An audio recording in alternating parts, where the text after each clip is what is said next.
and management of e-waste in the city of Ahmedabad. Over the past few years, the definition of smart cities has evolved to many things, to many people. Yet, of course, there is one thing which is constant, which is utilizing information and communication technology. And today's urban world, the use of technology is growing rapidly. With this in mind, there are lots of types of wastes which are generated in the urban arena, like construction waste, food waste, biomedical waste, and of course, electronic waste. So this electronic waste can be defined as discarded computers, office equipment, entertainment devices, mobiles, televisions, and all sorts of things. So basically, it's called waste electrical or electronic equipment. If you look at the overall scenario in India, India produces a large amount of electronic waste, and 70% of this e-waste comes from different 10 states, where Maharashtra ranks the first, followed by different states.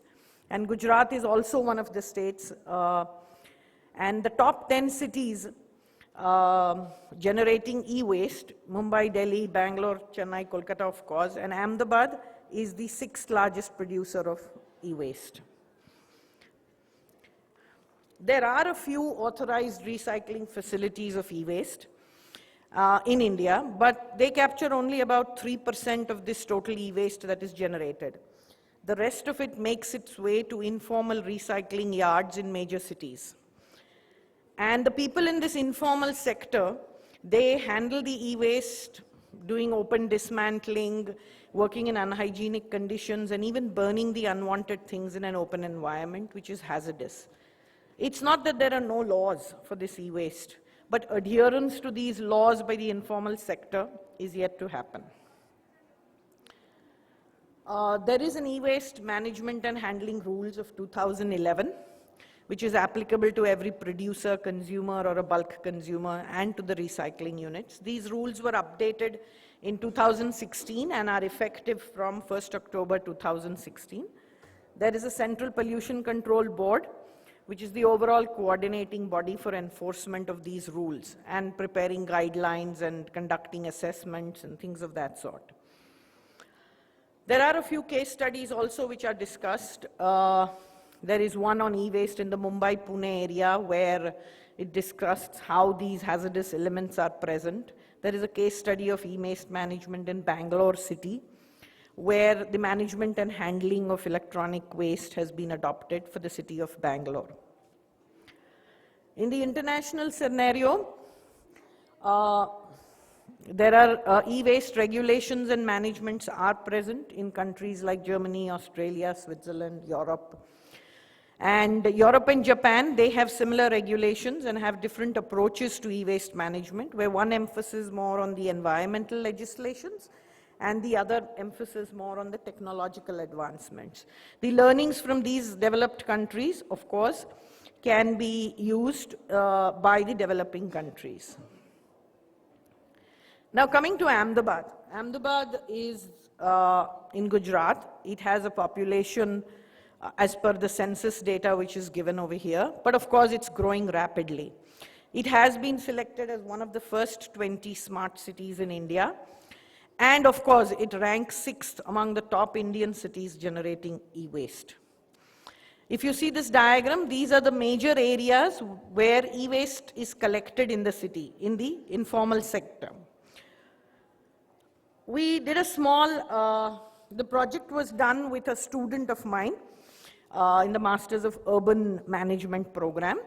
And we did a small pilot survey and some site visits, and this is what we observed, that the producer has equipment, then the end user buys it, he consumes the electronic item.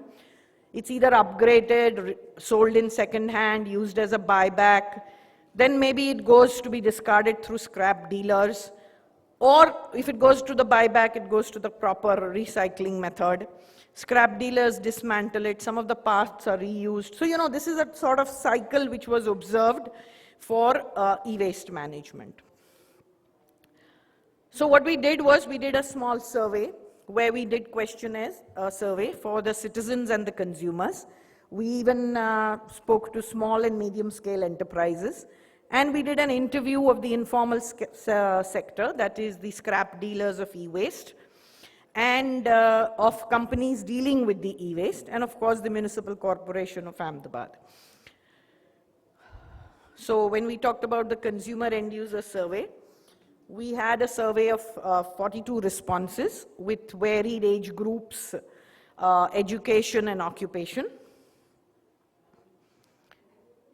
They were using different types of equipment like cell phones, chargers, calculators, refrigerators, and they were not really, the usage of buyback policy was not really being used. So there was apprehensiveness about this usage of buyback, using the buyback policy. Majority of the people did not really have much knowledge about e-waste, and they had never really given disposal a thought.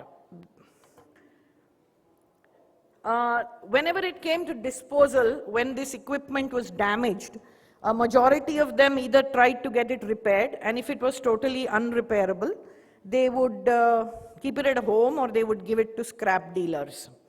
The tendency to keep things at home was also quite high, as giving away to scrap dealers. There was an awareness about the programs that there is some e-waste. There were some campaigns which were done by the municipal corporation. So a few people were aware of this thing. But when they were asked whether they would dispose, if there was an authorized collection center, would you dispose your e-waste? There was a lot of positiveness that they would be displaying it to authorized collection centers. When we spoke to the small and medium scale enterprises, different enterprises like training centers, labs, cyber cafes, keeping, different age of the organizations, buyback policies. We spoke to them on what usage and how they dispose of the electronic waste. So they were, majority of them dealt in this thing. So they were found to be unaware of companies that deal in e-waste, the formal recyclers, or who are the authorized people dealing with e-waste.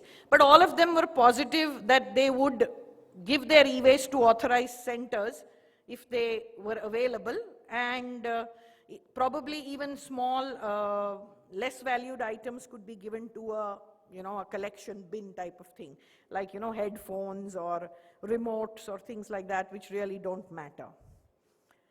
In the interviews with the informal sector, scrap dealers from different locations of the city were interviewed. They regularly collected the e-waste. They did the dismantling themselves. Many times students approached them, to pick up some parts of the e-waste. And Ahmedabad has a concept of a Sunday market called the Ravivari. So a lot of this second-hand items are available in this Ravivari market. So this is just a few of the scraps and how they are disposing that. There is an organization called the ECS Environment Private Limited. It is an authorized recycler, and it has its own recycling plant situated about 55 kilometers from the city of Ahmedabad. And this company has approached all major organizations and municipal corporations in Gujarat, and they have tie-ups with like State Bank, Unit Trust, major institutions for the disposal. 2 years ago, that was in 2014, they tied up with Vadodara Municipal Corporation, and they did face a lot of problems because they were not able to give money for the disposed items, the amount of money that scrap dealers were giving. And in 2016, AMC has tied up with them. So the findings of this was that the formal sector, large organizations are aware, but they do have some difficulty in having sufficient quantity of e-waste for collection. The end users are sort of confused about what is the right channel, and awareness about authorized collectors is limited. Also, they tend to store some of the old electronic goods or even discard small items through municipal solid waste. SMEs are also not aware of the right channel, but they are aware that improper disposal will lead to health hazards. And a lot of users do tend to give weightage for the little amount that is given to them for their electronic waste. And the scrap dealer normally gives a higher price than the authorized reseller. A lot of small children and women are involved. There is burning, as we saw, and which is hazardous for the environment. So the main thing that came out was that there was a problem with respect to collection and awareness that proper disposal and recycling of e-waste helps in environment sustainability. In order to address this issue, of course, Ahmedabad Municipal Corporation has tied up with ECS Environment and is working. The government, scholars, and the citizens have to work together. But probably the solution could be where you could combine or channelize the collection mechanisms of the informal sector, because that's how the collection is easier, and the recycling capabilities of the authorized organizations. If these two, there is some model which comes out where both are working together, then this would probably lead to a win-win situation. And of course, spreading awareness about e-waste, its proper disposal, and the hazards to health and environment are important aspects in the journey of managing e-waste. Thank you.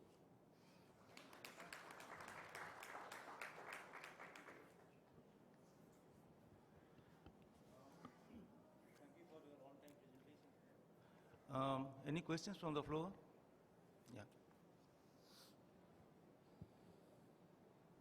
Yeah. My name is Akhilesh Kumar Srivastava, and I want to know the source of data which you have mentioned in second slide. What was the second slide? In which you have mentioned for data for 10 states. Yes, cities, yeah. yes. From where is it? Yeah. Yeah, it's given in the reference. I'll just tell you.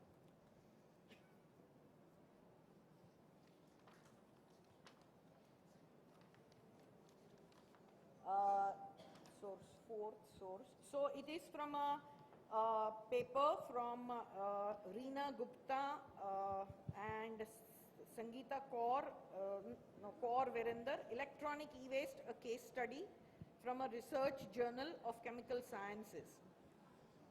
Okay, so, thank you. Any other question? Anybody else? Okay. Yeah, I have a question for you. Yeah, sure. You'll appreciate e-waste is not a new phenomenon to handle with. Have you attempted any benchmarking of your research? How Ahmedabad is doing well or bad? Did you go for any benchmarking? We did not really go for a benchmark as such, but we sort of saw the states, like the cities of Ahmedabad, not really outside. Between, like, Vadodara was the first one in the state of Gujarat to start up for e-waste. Yeah, but you are giving some global context, no? So. Yeah. So. Global context in the sense, the study of the principles which Europe and Japan are using. That is what we. Okay. The second one is that you had some type of primary survey questions. Yeah. What is the background hypothesis that was created before you went on for this type of primary survey? Before we went for the primary survey, the hypothesis was that, like, the awareness of e-waste is not there. So it's limited to a certain area, and people are not aware of the hazards of discarding this e-waste. Okay. Could I ask a question also? Sorry. Oh, yeah. Yes. So through the interviews with the many actors in the system, did you get ideas about how to build awareness? Did they make suggestions to you? So what is the expectation with respect to building the needed awareness? In order to, when we did this, like a lot of, when we did this, we discovered that a lot of people were not aware that this particular e-waste has to be disposed in a proper way so that it's recycled correctly, that there are people who do authorized recycling. This awareness was not there.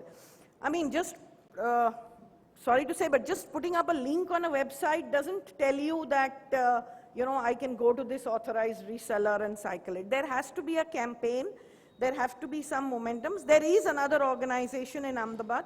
It's called the Center for Environment Education. They have also been doing some awareness programs and things. So it's not that it's not happening, but it's not happening at the scale that it should happening. And we also found that a lot of people, batteries and things which are, small value, you don't realize that it's e-waste and you just throw it in with the municipal solid waste. So that also came out a lot. So there has to be a sort of a campaign for the awareness that this item is e-waste and it must go to the proper channel. But collection is a problem. The authorized recycler has a problem collecting. If I say I have one old laptop, please come to collect it, he's not going to come to collect it. The informal guy is going to do it. So there has to be some merger between the two, use that channel for collection and recycle it. Yeah.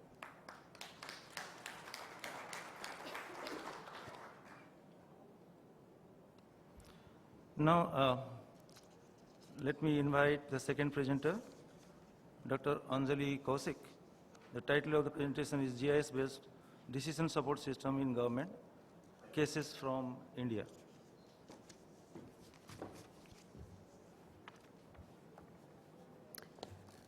Good morning, everybody. So I'll be actually taking up 3 cases, and I'll just tell you the background how I came across these cases also. I was a consultant for the National E-Governance Awards for 4 consecutive years.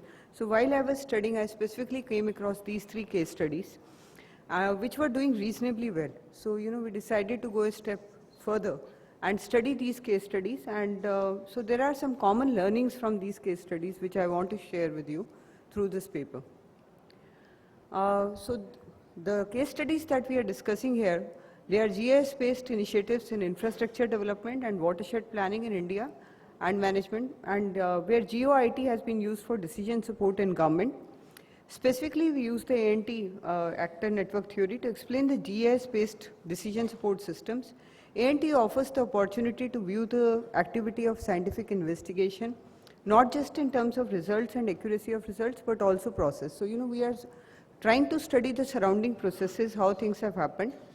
It emphasizes and considers all the surrounding factors. So it's not about the GIS technology per se which has led to the success of these initiatives, but there are a lot of other processes which are taking place in these states, which has finally led to the success of these initiatives, which is what I want to emphasize through this paper.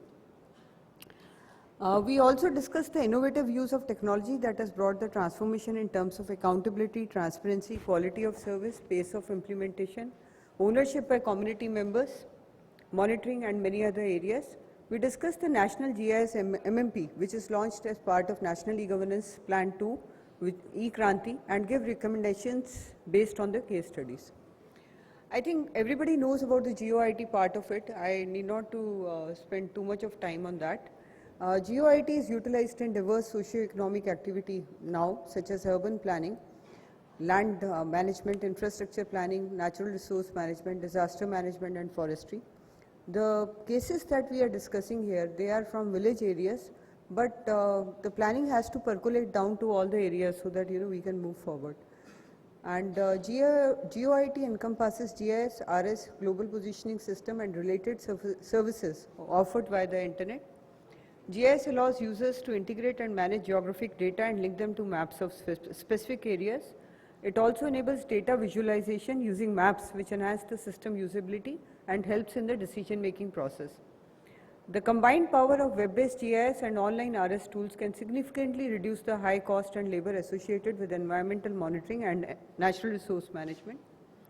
If we take the Indian scenario, the GeoIT scenario in India has seen significant policy planning and implementation changes in the last few years. RS and GIS technology has been effectively utilized in India in several areas such as sustainable agriculture, development and management, watershed planning and management, planning of roads, etc. Digital India, which is the flagship program of the Government of India, is supported by a number of MMPs. These MMPs, they have specific, objectives, scopes, implementation timelines. In 2014, the National GIS was added as an integrated MMP under the National E-Governance Plan. It envisages National GIS Mission as core foundation of location-based electronic delivery of services for planning and governance. And under this program, we have a multi-layer GIS platform named Bharat Maps, which has been created, which is consisting of 23 layers. And these layers are for roads, railways, forest layers, settlement locations, etc. Prior to this, we did not have anything happening at the national level. The deployment was at department level. The sharing was minimal. The integration of results was not happening. Lack of collaboration, and multiple data owners, same data was getting recreated. So all these things were there. Lack of standardization. So we had all these issues. So I had some suggestions for the national GIS project as well as for the GIS projects as such. So both of these things I'll be sharing through these 3 case studies. I'll be sharing them very briefly because we had done extensive work in the study of these case studies, but here I'll be sharing results on a higher level. So the first project is use of GIS-based DSS for strategic planning of watersheds in Gujarat. And so a watershed is a geohydrological unit for an area that drains at a common point. Watershed development deals with the conservation and management of the entire catchment area of a drainage line through different mechanical and vegetative measures to enhance sustainable livelihoods. Gujarat is a water-scarce state in India and has taken up exemplary watershed initiatives. A number of different watershed programs were existing prior to this. So in 2009, GIS-based DSS was started, and this was started in 26 districts. The objective was efficient land and water management with a watershed development approach.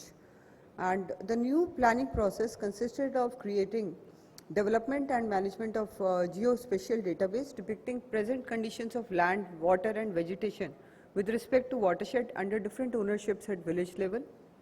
Now what I want to highlight here is the data combined the village socio-economic aspects and their analysis. There were a lot of processes which were started for community participation, participatory rural appraisals, and resource mapping, social mapping, livelihood analysis, focus group discussion, wealth ranking, to decide on how to prioritize and plan these watersheds. These processes have ensured objectivity, quality, equity, transparency and timeliness in the process, which is what we want from these kind of projects. The state has planned to cover all the micro watersheds at village level of the state for the next 18 years. The planning goes up to year 2027, so which is what I want to highlight here. The planning for convergence of integrated watershed management program with the DSS based on other development schemes of various government departments is prepared on the basis of thematic maps, and feedback mechanisms are in place. I'm just quickly rushing you through some of the data sets which they have created. They are pertaining to land, water, vegetation, village, infrastructure, ownership details and so on and so forth. And they have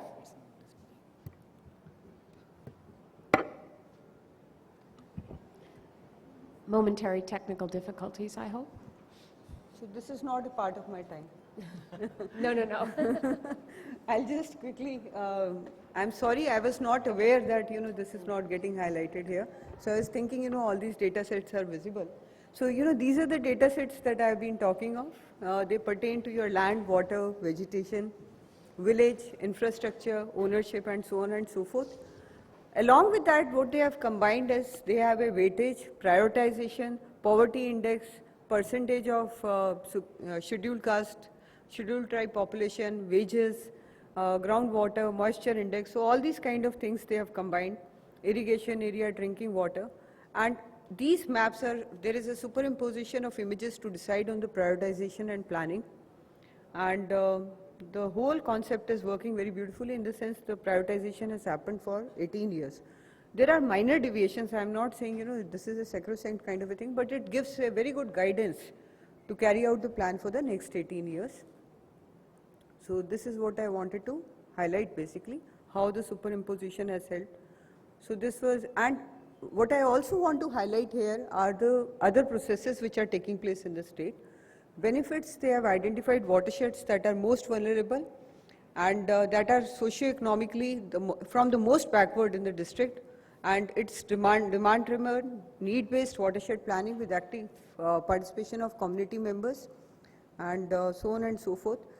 The important thing here is watershed planning and management, how different components are mobilized and managed, how resistance is handled. Therefore, not just the technology, the process is equally important. The other project I want to highlight here is Sujala Watershed Project in Karnataka, which is actually technology-wise a very similar kind of a project, but it started way back in 2001. So we have a lot of impact assessment indicators which we have here. So which is what I want to share, and the processes are similar in the sense, people are involved and technology is actually, combined with a lot of other factors pertaining to capacity building and so on. So the Sujala project has high stakeholder participation from the beginning. It involves all households in the village in planning, implementation and monitoring of watershed, capacity building and so on and so forth. What I want to highlight here is if you look at the indicators, there is an increase in the groundwater level by 66 feet, increase in crop yield, 24% increase in cropping diversity, 4 to 7 crops, and so on and so forth. The third project that I want to briefly touch upon is the IGO approach, the planning of roads across the entire state of Madhya Pradesh using GIS technology. So there is a scheme there, Prime Minister Gram Sadak Yojana, which actually takes these indicators and combines it with other indicators. The decision making and prioritization of construction of roads to villages is governed by geographical attributes of road, villages and other features like, which is the nearest railway station, where is the nearest water body, forest, nearest road, distance computation, proximity analysis and optimization of connectivity based on index values depending on development indicators. And this is what I was talking about, where is the nearest education facility, health facility. So different ways are charted out for roads and depending upon, which is where the utility value is the highest. Like if you look at the table 5, the utility value is highest for the third connected habitation. So you have GIS maps of all the education facilities, health facility, market facilities and so on, which you combine with the roads that you are planning to construct and calculate the UV of utility value of each of the planned interventions. So along with this, sensitization and participation of people is there, which has actually helped in the planning of roads. So to conclude, the discussion on the 3 GIS case studies reveals that the implementation of successful GIS initiatives is not a technological intervention alone. It is a complex interplay of participatory processes, training and capacity building of citizens, management, vision, integration of socio-economic indicators in planning, etc. The National GIS Mission Mode project is developed in the National E-Governance Plan of India as a technology project to facilitate GIS-based decision making for project planning, conceptualization, design and development. It is important to find the National GIS with an integrated approach that considers other surrounding factors in planning, and the state GIS projects which have already been running for a long time need to be suitably integrated. So actually, there's a lot of data and a lot of work, but we have time limitations here and I'll close with that. Thank you.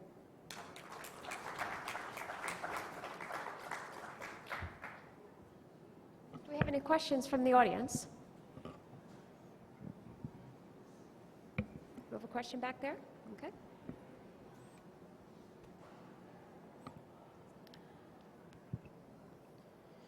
Thank you, madam, for a very beautiful presentation. I hail from a state which is a hilly state, Uttarakhand. We are implementing similar project in our state in the field of mining as well as tourism. I want to know about, from your experience, that how do you encounter the changes, the daily changes which are happening in terms of the floods, flash floods or the water bodies who change their course in a very frequent nature. How do you encompass those changes on a very frequent basis on your GIS model? Depends, are they they cannot be so frequent, you're making it sound that they're happening every day. So, if there is a water body or a river change, it will not happen on an everyday basis. So, if there is a change in that, because I know Uttarakhand, because it will not be, that mountains are changing their locations every day or rivers are changing. So what is it you are referring, what is it you are trying to say? What is changing so frequently? You have to tell me that. I am talking about the uncertainty part. The course may not change, the river course may not change on a daily basis or a weekly basis or not even I would say, or not even in a year. That change will not be so drastic. However, there are certain streams which make their own way, which happen overnight. If, this is a what would I say, very case specific kind of a thing. First of all, I need to understand. Before giving you any kind of a solution, recommendation or anything, I need to understand your case, because what it is you are talking about, because you are talking of a specific thing. And we can have temporal data, in the sense, if at all you are wanting to use these GIS maps, so you can always have yearly mapping and temporal data, and you can see where the changes are happening and how they are happening, and use that data also in your planning processes. All right, and second question of mine is in the same. I talked about the mining department in our state. We are trying to integrate this particular tool as part of monitoring of the people, those who are doing mining, if they are not doing any violations. Okay. So now if the GIS is not happening on a very frequent, the update is not happening on a very frequent basis, how do we monitor that? Because there's a possibility that by the time the guy who's violating is able to scrap out his desired things, till the time we take action based on this GIS model. I think I'll once again tell you the same thing. I need to understand your case. I need to sit with you, understand it more, and then only give recommendations. So what the violations are, what is it, what is the profile, and so maybe you can connect offhand with me and we can take it from there. Great, thank you. Other questions? Just wait for the microphone, please. Thank you. And if you would, before your question, just identify yourself and your institution. Yeah, Thank sure. you. Can you hear me? Yeah. I am Namrata Sharma. I am working in the Ministry of Agriculture, Government of India.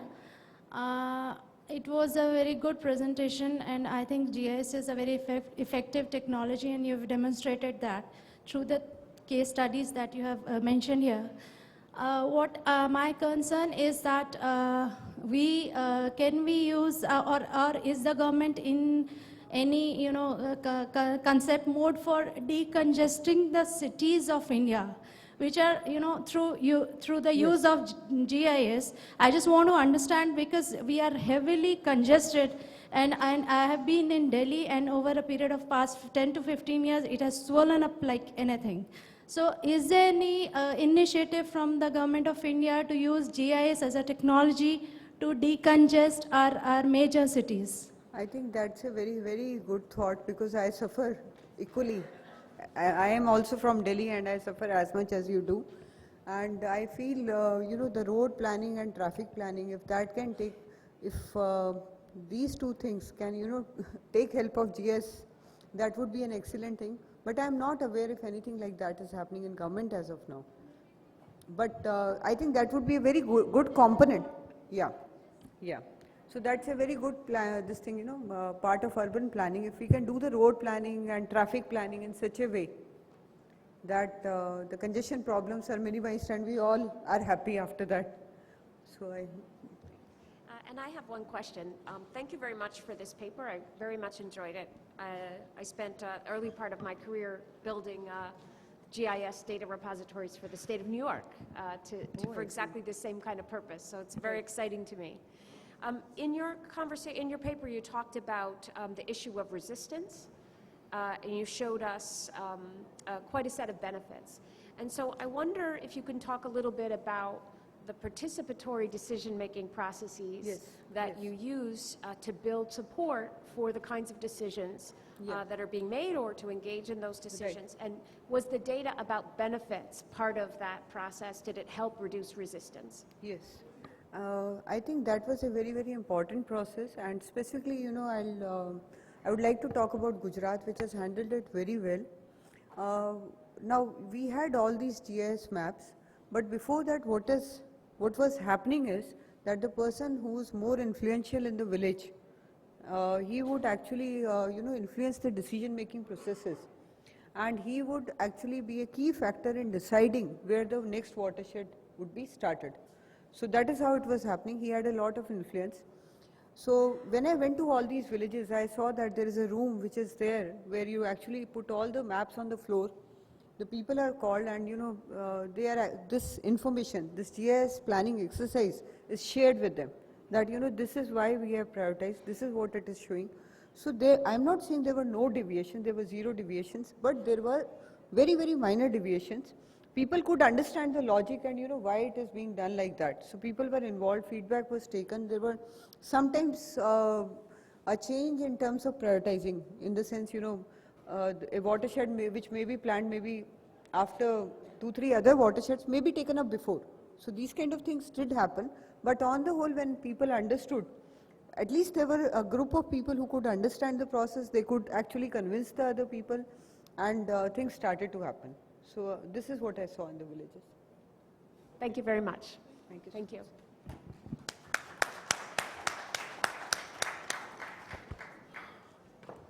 Yeah, next presenter is Mr. Harish Kumar. The title of the presentation is Step Towards Improvement and Digital Inclusion of Rural Public in India.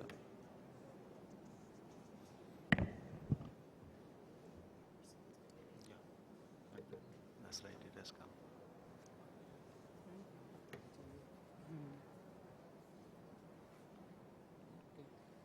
Thank you.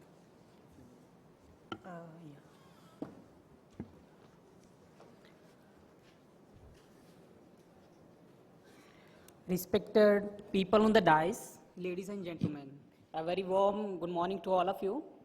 My name is Harish, and I am from National Informatics Center, Government of India. And today what I am presenting here is not just a paper, but it's a ground reality that is happening in rural area of India. So as we all know, the theme of the conference is building knowledge society from digital government to digital empowerment. And the whole thing that focuses on the single word, that is empowerment. And the answer we all know is why that is important. Because today the whole world is changing. The world is changing for betterment, for a sustainable development. For that, I'll be presenting my case study in 2 districts of Sabarkantha and Gujarat, in Gujarat, Sabarkantha and Aravalli in Gujarat state.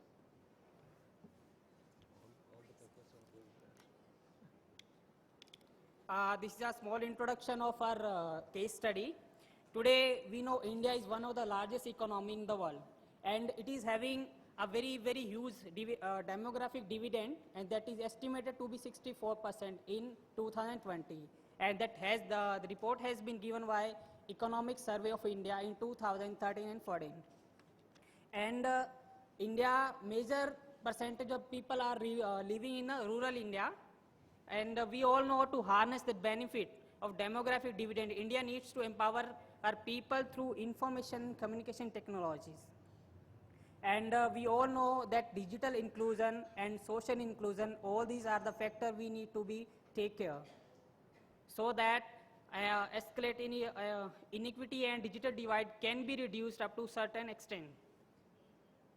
Here is a small representation, that is empowerment, digital inclusion. Empowerment, we need means a person who is living in rural India, if he or she is able to make the decision of their own, that will call empowerment.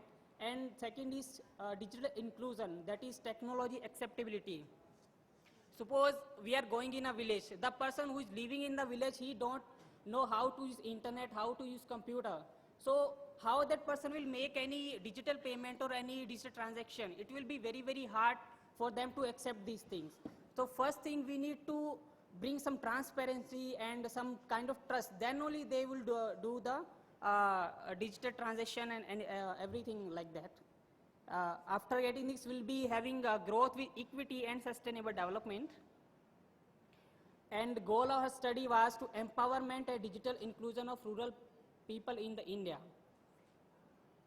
And the objective was to study the rural public's awareness about the various government schemes, services available for them. Means they can avail these services, either they can avail of their own, or there is a person sitting in all the gram panchayats of India, that is called E-Gram Center or CSC Center. In all gram panchayats, one operator from the same village is sitting, who is helping them to avail all the government services which are delivered through ICT. Here, how we study this problem, we used a survey that was conducted on a single one-page questionnaire, and that was having general information regarding their awareness. And that was also in their local language, Gujarati, and there is a screenshot of the same questionnaire. I'll explain one by one. And that survey was conducted in 2 districts, that is Sabarkantha and Aravalli in Gujarat state. This is image. I hope none of them can understand what is written, but I'll explain one by one. The first question is, do you have registered for Aadhaar? As we know, Aadhaar is the emerging and the best identity in the India to identify any citizen in the India, and to means maximum services which are offered by the government through ICT will be offered via use of Aadhaar card. That's why we are also planning to use Aadhaar as a foundation for our framework, the model that will be shown in next slide. Second point is, if you are in BPL or not. BPL means below poverty line, and a person in India will be considered as BPL if their expenditure is 27 rupees in a day in rural, and for urban it is 32 rupees in urban areas. Next question is, if you are having access to mobile or internet. And next is, if you are your village is having Gram Panchayat center or CSC center. Next is, if your village, if you are aware of their grievance redressal system. Next, do you know MyGov.in? Means all these questions are very, very relevant to understand if they are really aware. Means government is moving towards digital government. So many efforts are being made by government of India to empower people through technology. But in the ground, if their efforts are actually reflected in the rural India or not. So we want to study all these things. That's why we are having, we were having these type of questions. This is one side of the paper, and second one is available on the website of me. That we'll also share with you. Now, after we had a survey on 344 people in different villages in 2 districts, and the observation is shown on the screen. That is, 96.20% of people have registered for their Aadhaar card. Means almost in following years, all the people of India will be covered through Aadhaar. So, but actually those people are having Aadhaar, but they are not actually aware of the benefit or advantage of having Aadhaar. They don't know, in the village they know there is a card, but they are not aware of having the scheme and their advantage, like they are having DBT, direct benefit transfer, and scholarship students are getting in pension. These are very, very cloud-based initiative made by NIC and Government of India to help people to empower and their life standard. Second point is, there is a huge lack of digital infrastructure and digital literacy in rural India. Means people are there, there is a e-gram center, but when I visited those villages, in the many cases, scanner is not working, computer is shut down for a week and so many times. People are coming and not coming. There is so many issues are there. Not all, but in many cases we have seen this. In point number 3, that is one of the biggest challenge for all of us, not only India but the whole world. Suppose when I was a child, I used to go to government office for any service I have to avail. So I was not aware who will be offering that service. I'm going to first person, that will he will say, second person will do. I'll go to second person, he will say, third person will do. I keep on roaming the government office. I know whole government office, but I don't know who will be offering the service. That is the biggest issue for us. And second point is, there is also lack of coordination. These are the comments of people who are living in the rural areas. So means, if we are offering things by technology and people are not able to use internet and phone, so, and they are keep on moving here and there, so there is lack of transparency and accountability. So we are we have to work a lot on transparency and accountability. And the point number 4 is, in rural India, average family member have means 5.3 households. Means as per the NSSO survey, NSSO is National Sample Survey Office of India, that is under Ministry of Statistics and Program Implementation. Means, and they are earning only 200 to 240 rupees in a day. So suppose one person from village is going to Tehsil or district headquarters for any service or any problem linked to the government. So you all know in one time we are having or not, I hope you all know, in one time, two time or many time we are going and coming back. So when we are going and coming, we are wasting our money, we are wasting our energy, we are wasting our time, and we are also when we are going, we definitely take some convenience, either public or private transportation we are using. So every transport in the whole world will need some energy, either it is a coal or petroleum or diesel, we all are using. So suppose I am just saying an example of one villager who is going for a service in a city, and he is coming for 5 times. Every time he has to use some convenience, every time he has to pay money, he has to use their energy, their time, their effort and the fuel. So suppose we just had an imagination in case that person knows everything for the office, and in one visit he'll be having the answer for everything he needs. That will be an ideal situation. But how it will happen, that we have planned in a framework and a solution model that will be showing to you. So if that person is not going for like 80% of the time, they are not getting the service, but they are using fuel, energy and all that. So if we can save that 80% of the time for a single person, think of the whole India. There are crores and people moving all the day from offices. So we can save this, we can save the energy of India, we can save the energy of humans, we can save the time and it is like timer is very much dangerous to me. This is the whole heart of our project, that is ICT based solution model. Here you can see there are some blocks made by us. On the top left corner, that is a hut in dark color, and on the left of it is VLE and CSCs. And bottom to that is public using internet, and in the center this is mentioned a centralized web portal, and above to that one is NIC or IT Department of India, and next right side of NIC this is W3 government employees, and in the bottom this is Aadhaar database, and on the top right corner this is central department, and left to the central department this is W5 to W5N, these state departments.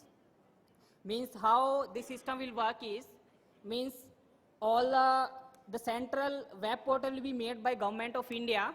So in that, a person who is having internet access, he can directly open that portal, and the person in the village who are not having access or who are not aware to use the internet or technologies, so he can go to CSC operator in their village. So whenever that villager have to move to the government office, they can use that portal, and in the portal on the left side it is mentioned government or employee presence.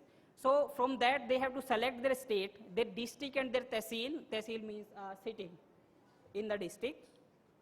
So when they suppose I have to go to Gurgaon, adjacent city to Delhi. So when we'll select this, all the officers and all the work and the amount and the time of time required to deliver that service, all information will be available. So they are very much sure that they'll be getting their service in time with the correct amount of money they have to pay, and if they'll be knowing that officer is available or not. That thing will be done through Aadhaar. Means when officer is coming to office, they will be having their fingerprints scanned through Aadhaar, and that information will be updated on the centralized portal.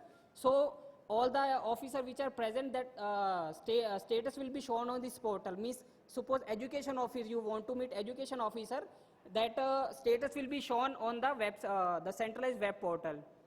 On the same way, I also mentioned other thing, that is government schemes. Means government is making providing so many schemes and services to rural public in India, so that they can be empowerment, so that they can be brought into the stream of India for empowerment and development of our country. So in the same way, they can also go for all the schemes and services which are offered in their area. And the next slide is development, implementation and maintenance. This project is based clearly and 100% based on the pillars of Digital India. We all knowing the Digital India from last 2 days. 2 minutes. The pillars are broadband highway for all the villages. The first thing we are having, I am saying this project to be run in rural India or villages. villages first have to, they need to have internet connectivity. That will be provided by the BharatNet. Previously it was NOFN. And next is reach of government service in all gram panchayats via common service center. Next is open access information to citizen of India. And these are some of digital awareness methods. The first thing is, I said CSC. These are very, very good platform for India to serve the rural India. Next, the people who are sitting in CSC, they can offer their services, banking, correspondence, e-transaction, and one of the, we have seen a big impact of demonetization. They can offer trainings and they can offer training to rural people for using digital technologies. And we can also use social media like Facebook, WhatsApp, and Twitter to help these people to learn technology and internet. We can also organize some exhibition quizzes in colleges and schools in Panchayat. And now next slide is challenges and risk. Biggest challenge is we have to make so many investment and for infrastructure in villages. Second thing is, as we are going more and more in digital world, every day we are having data coming in digital format. So there will be a challenge of big data. We have to analyze a big data, a very huge amount of data to take a decision correctly. So we need very, very expert people to bring make a good decision for analysis. The risk is rural people are not aware of hacking and all that. So anybody can use there is a chance of cyber attack like phishing, hacking. Your time is up. Okay, this is the conclusion. And internet, the last I am leading, internet is no longer a luxury. This is a serious. It's a really social justice issue in 21st century. It's a civil right issue. It means we are offering services to technology and internet, ICT. But the person who are in urban area, they can very easily avail all these. They can easily take the advantage. But we have thought of people who are living in villages. They're not aware of things. We have to empower them first so that we can bring whole India forward. Thank you very much.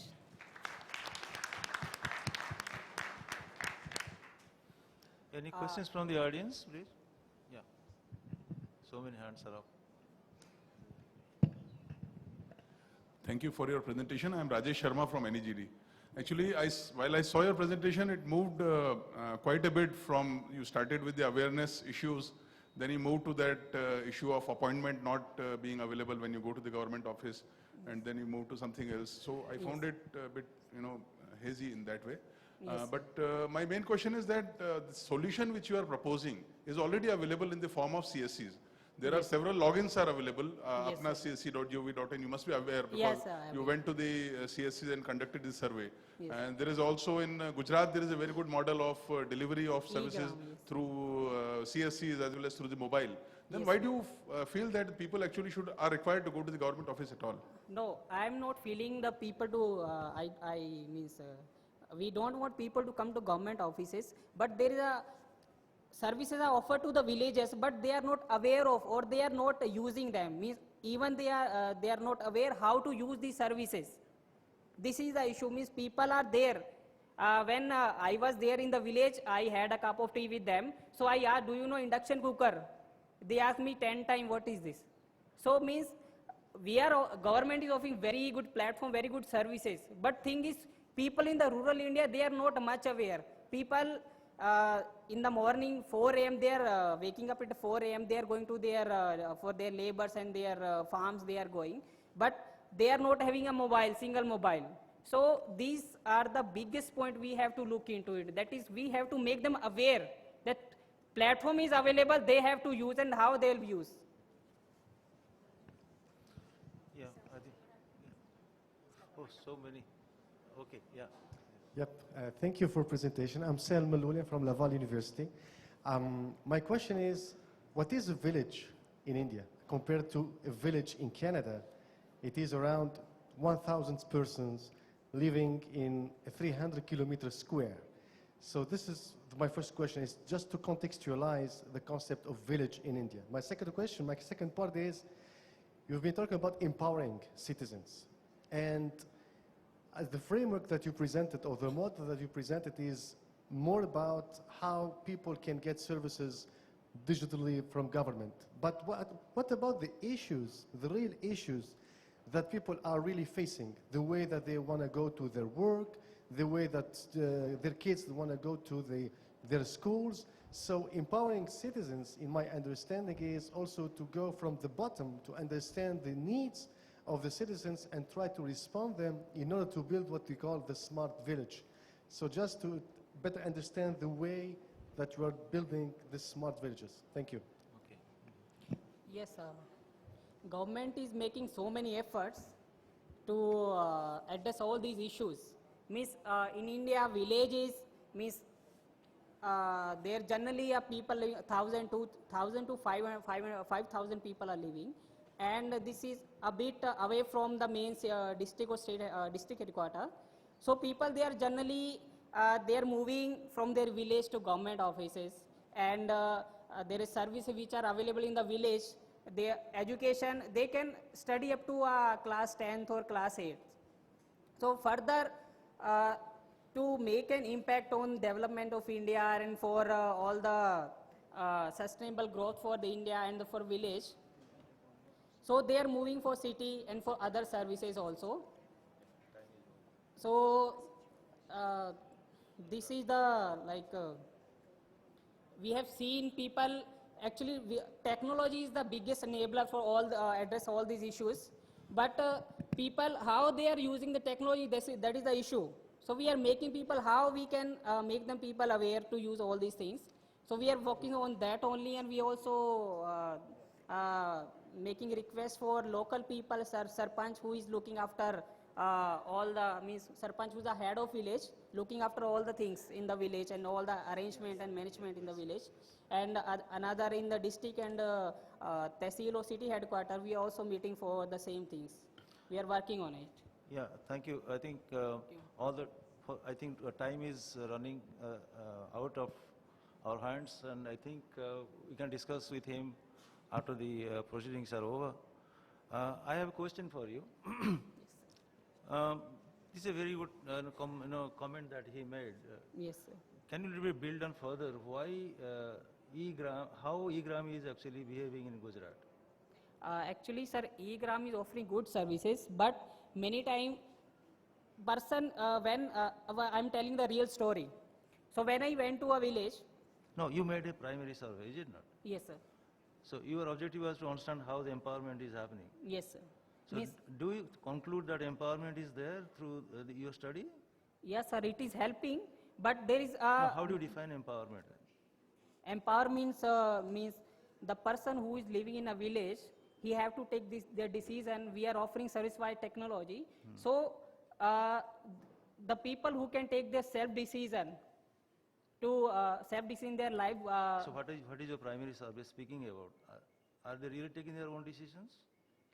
They can take, but few people can take, your sir. primary survey is there, no? What Yes. was the actually outcome of this experiment? So outcome of these experiments, we found that people in the rural area, they are having a lack of awareness that government is offering good platform, but they are not able to harness their advantages. Oh, okay. Okay. Okay, thank you. Thank you very much. Thank you. Thank you.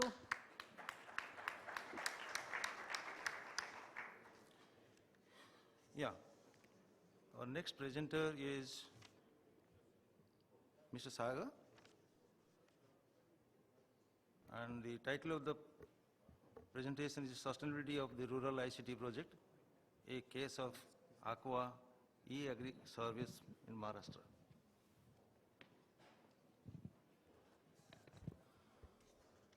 Respected track chair, co-chair, distinguished experts, and dear friends. It gives me immense pleasure to present my PhD research work in this platform.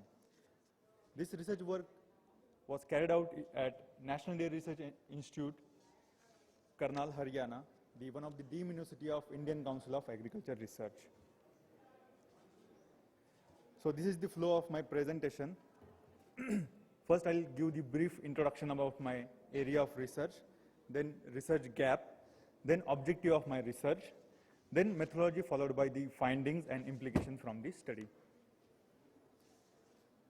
So friends, information is a power, and it is a key for the success of any individual, and it is same as in the case of the farmers as well. So how do we give the rural population the same access to information that you and I take it for granted? Through the science and technology-based solutions. So in our agriculture systems, we have three main domains, that is agriculture education, agriculture research, and agriculture extension.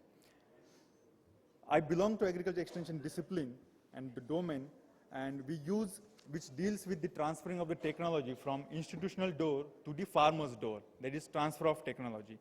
So for that we have the personal and group contact method, and we use this approach, that is how do I get them where I want them. That is, we target on the progressive farmer. Means this, the approach, this method is target to the progressive farmers.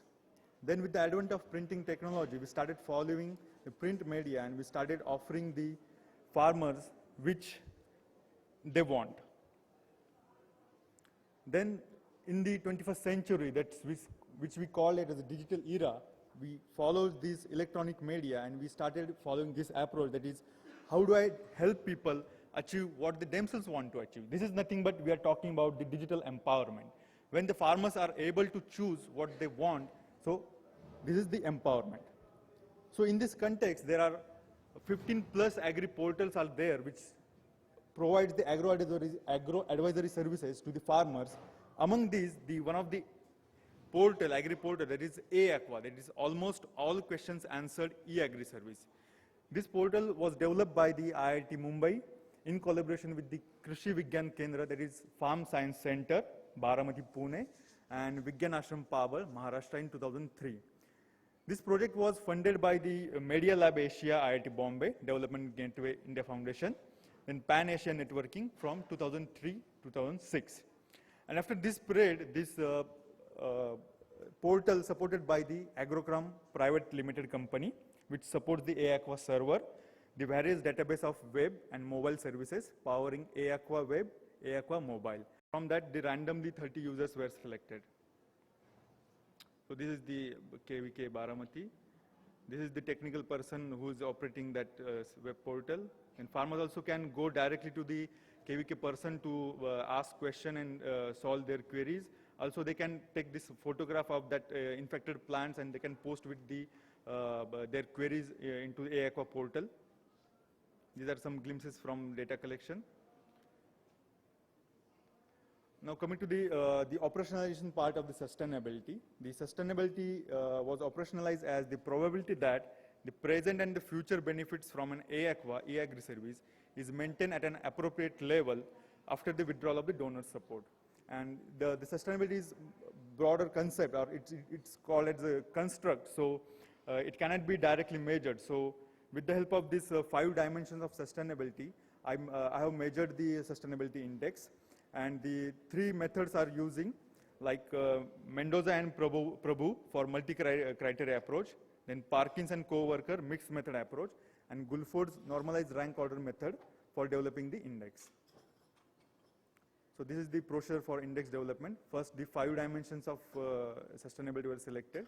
Then to give the weightage, means final to develop the composite index, first we have to give to the weightage to that each dimensions. So with the help of the normalized rank order method, I have calculated the scale values for each dimensions.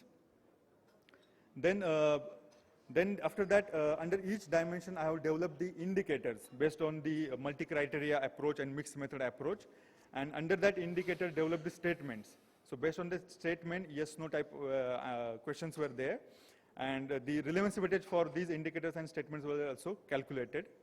And then this tool used for the data collection, and then from the responses of the farmers, the dimension-wise index was calculated with the help of this formula. Then after that, the composite index were calculated with the help of this formula, that is the dimension-wise index into the scale values divided by the sum of scale values. So this is the outcome, I can say, from the first level of analysis. The data was taken from the experts, that is to understand the scale values of these different dimensions. Here you can see in left side you can see the 17 experts feels that the technology sustainability is most important. So they rank first. 5 minutes left. Yeah, fine. Yeah, fine.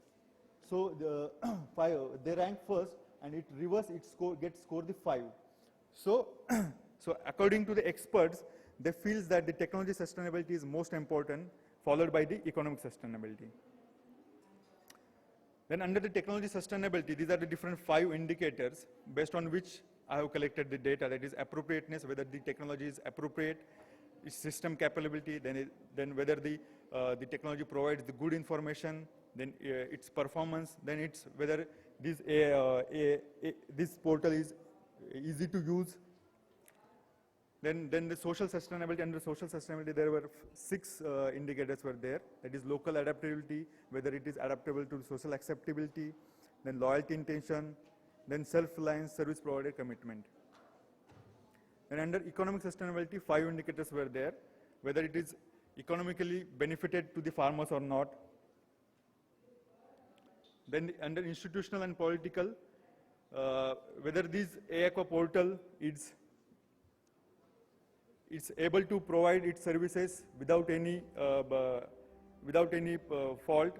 Then the political, whether it is affecting whether the ability to work together for agreed ends without to obstruct the existing intricacies and implications of the political setup. So after getting the results, after getting the data from the farmers, these are the different levels of sustainability you can see here. Generally, the researchers use the mean and standard deviation method to categorize the data, but I have used the cumulative square root frequency method to categorize the sustainability level into these 5 dimensions, like from the extremely weak performance to the sustainable level. And you can see here, the 1/3 of the respondents feels that this ICEGOV portal have the acceptable level of performance. And if you merge the last 3 levels, then you can see the 65% of the users, they feels that this ICEGOV portal has the acceptable levels to sustainable level of performance.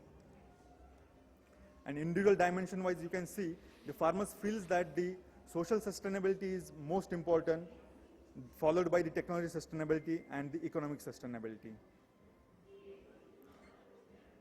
So in conclusion, we can say the 65% of the people, of the users feels that this ICEGOV portal is sustainable, and this whole tool we can use for the assessment of the sustainability of the other ICT projects. So these are the few glimpses from my research. Okay. Thank you, Manoj.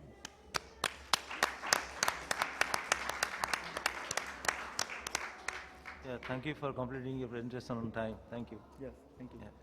Yeah, thank you for that. I'm sorry to see that the DJ is back. But you didn't bat an eye when the music started. That was impressive. Do we have questions? Right, I think I saw somebody, folks, did you try to get them to turn it down? Thank you, appreciate that. All right, so we have, I'm just going to take a new questioner. We'll start here and then. Can you hear me? Yes. Yeah. So it's a very impressive study. I was just wondering please whether, identify yourself. Please identify. Pramod Agrawal from Oracle. I was just wondering whether this study that you have done with the very detailed parameters, Yes. can it be implemented in a way to assess the potential impact of a system that is yet to be implemented, not after it has gone out in the field already? So it is possible to determine, say, between 2 or 3 different options, which is the most relevant option. Actually, there are certain phases are there. We can't go for directly for the impact. Impact is it's a larger term. You know, once the project starts, once the project initiate, we can measure the output, like immediate effect of our intervention. Then comes the outcome, and then comes the impact. You know, so it's process of around 5 to 6 years. Then we can measure the impact of any intervention.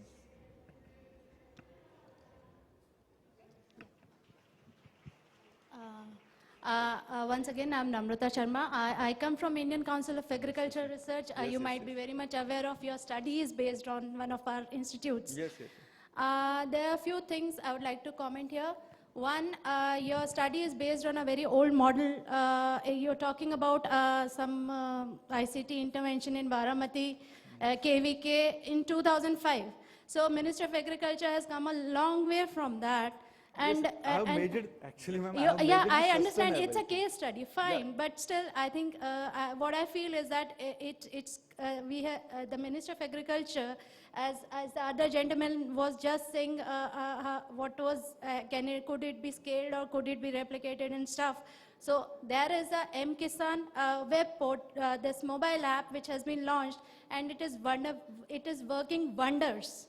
That is one part of it, and which has been replicated, probably it came from there, but it is now, that presence is pan-India, and it is working wonderfully. Number two, yes, we have been able to solve the problems of Indian farmers as much as possible through ICT interventions, and I am very happy to say here that this year, which was celebrated as the year of oilseeds and pulses, India has record production of pulses. India is going to have a record production of pulses this year. So that's one thing. Through these interventions only, we have been able to succeed in that. So ICT is really, we have taken help of ICT in spreading the knowledge and technological developments to the farmers of India. Then number three was the sustainability part that that is the basic theme of your presentation. I would like to disagree. I think we'll have to forget looking at the sustainability part of ICT interventions right in the beginning stage.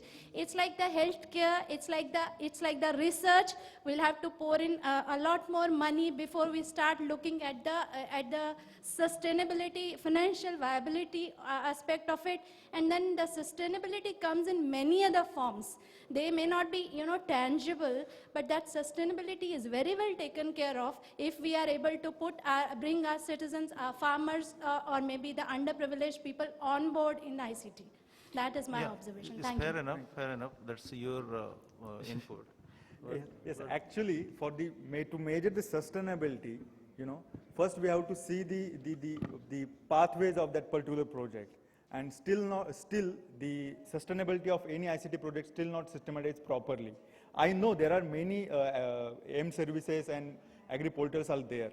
So just for the research, I have taken this sustainability aspect, and I have developed this tool for that only. And we can use this for the other ICT interventions.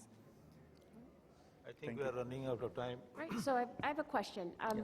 Just looking more specifically at your model, at your assessment tool, which I find very interesting, and I think the issue of sustainability of interventions is a very critical one in India as well, but certainly in the U.S. Yeah, in the U.S. Yeah. My experience in the U.S., this is a huge problem.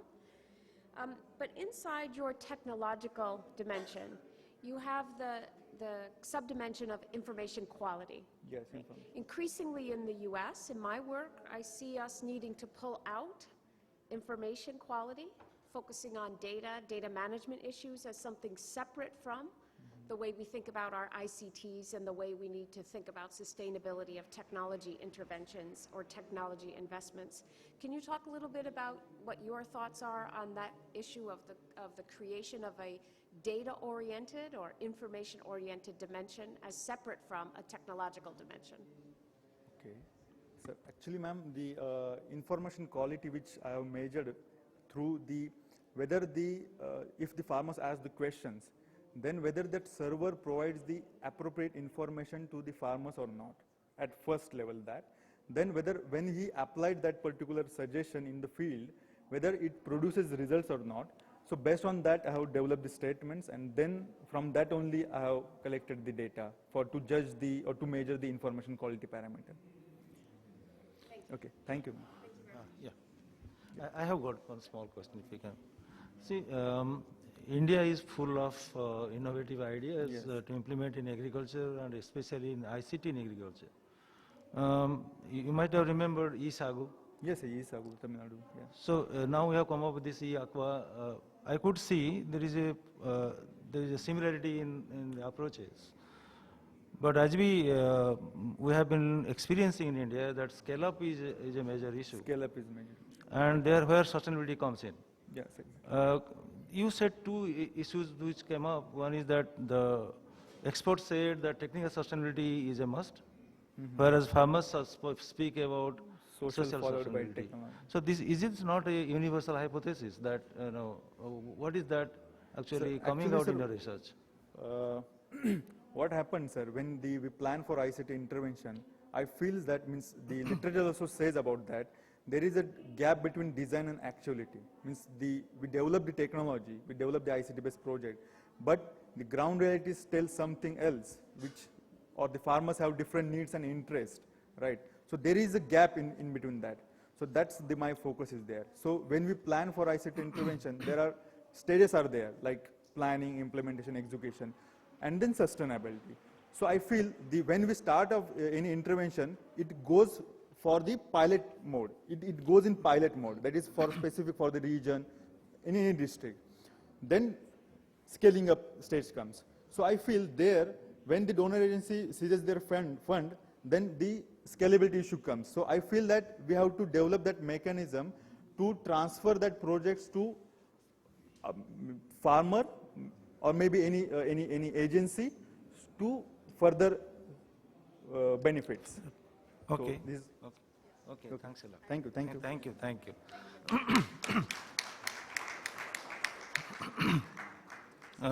Our next presenter is Mr. Ralph. The title of the presentation is Smart Twin Cities in Urban Operating System.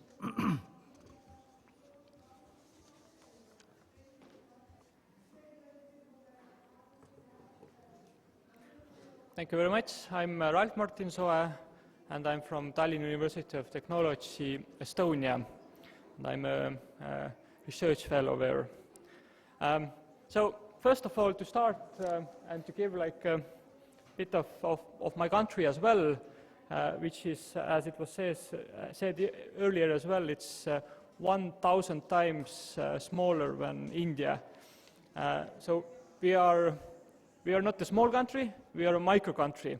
And in terms of smart cities, this is a different challenge because our challenge is not how the cities collaborate, because like we can even take ourselves as one city, but our challenge is how we collaborate with other cities. So how can we exchange data between the cities levels when it's very fragmented, and it's very difficult to put the cities to work together unless it's a top-down approach. So on the European level, we have seen very many let's say successful top-down approaches, and they are ongoing all the time. So biggest examples are for example GMS standard or Wi-Fi standard, that there's one standard how people can call each other or use Wi-Fi. And my study is about a model how the cities can themselves collaborate and exchange data. And I have taken two regions, even Helsinki and Estonia, for the following reasons. Estonia is a very advanced country in terms of digital government. We have all the government databases connected with each other, and they do share information real time, all the time. So it's a very good infrastructure, but what's the problem is that Estonia is too small, and in order to actually benefit from that, there should be some kind of federated approach. And we have teamed up for this project with Helsinki, which is one of the leading smart cities in Europe. There's another layer to that as well, and this is the economical layer, that Estonia is a young country, 25 years after re-independence, and it's a medium, from economic perspective, it's a medium level country, with income of average around 20,000 euro per person. At the same time, Helsinki region is one of the richest ones globally, and that makes sense for us as well to have more joint services, including the digital ones as well, between the two regions. Here I could start the video as well. So this is what we did as well, partially a small project on mobile positioning data to actually map the commuters. And for a small region, we are all together with Tallinn, with Estonia and Helsinki, we are 7 million. We have 10 million commutes annually. So there's a very, very high level traffic between especially two capitals, even more than within the cities in Estonia. So there's like it's the most commuted area, and as both countries are in the same like monetary and political region as well, so people can work on both sides as well. And what we have seen is that every 15 to 20 person actually works in Helsinki and commutes back, and the difference between Tallinn and Helsinki is only 80 kilometers overseas. So it's a very good challenge, and we want to see more joint services, and I will give later a few examples as well, which ones they could be. But at the moment, the problem is that we have this situation that every 15 person commutes to Helsinki to work, and roughly every fifth Finn commutes to Estonia for tourism reasons and stays at least for an overnight. But at the same time, we don't have any interoperability between the parking services. We don't have any interoperability between the transport ticket services. So in case of parking, for example, Estonia uses the SMS-based parking application. So you just send the SMS and then you can park. But Finland uses the app-based solution, and they don't work together. And if Estonian wants to go to Finn and park there, he has to download the application, tie it with a credit card, and do other procedures as well, or pay in cash. And if Finn wants to come to Estonia, then there is no roaming between the numbers, so he either has to have Estonian phone number, or then has to find the cash-based ticket options, which are very rare. So it's very, very common that actually people, like a lot of people, do not pay for parking because of that. But this is just like one example, and there are as many cars traveling between Estonia and Finland as there are a number of cars. This is about the infrastructure as well. So this is a snapshot of Estonian X-Road, which is the transport layer connecting all the government databases.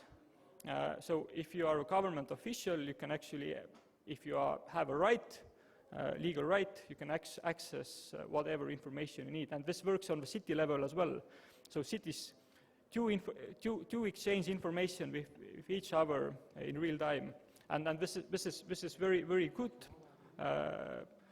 Very good option, but the problem here is that we have had this for more than a decade now. Problem here is that it still is a silo because it's only for Estonia, and now we want to and it's actually a platform where you can connect various databases. So it's a platform dependent. So it doesn't matter. So all the databases, whatever the provider is, can be linked with that. And now what we aim is actually is like a federated X-Road. It's already a project in process. That just means that you can get the same information real time between two countries and the cities in those countries as well.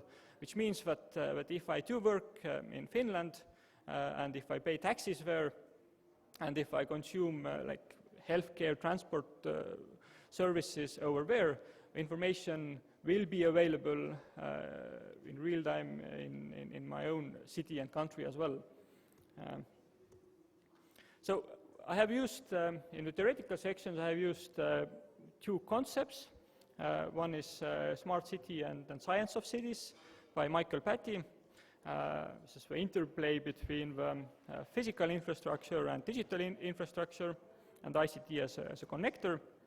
And I have also used the, from one project I was leading, we developed this urban operating system concept, which means that, that we can connect different cities through open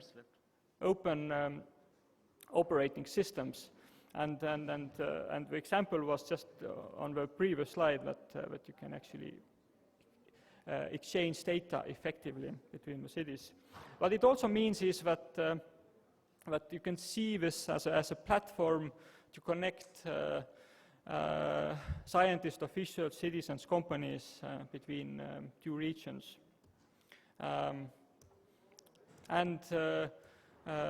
What's a positive thing is that now we have a memorandum of understanding between the two countries and two cities as well. And we have already first joint projects as well to offer cross-border services in the field of mobility. This is the first area, and then probably it's like, if you look at the smart city projects, this is one of the common ones as well. So we have two projects.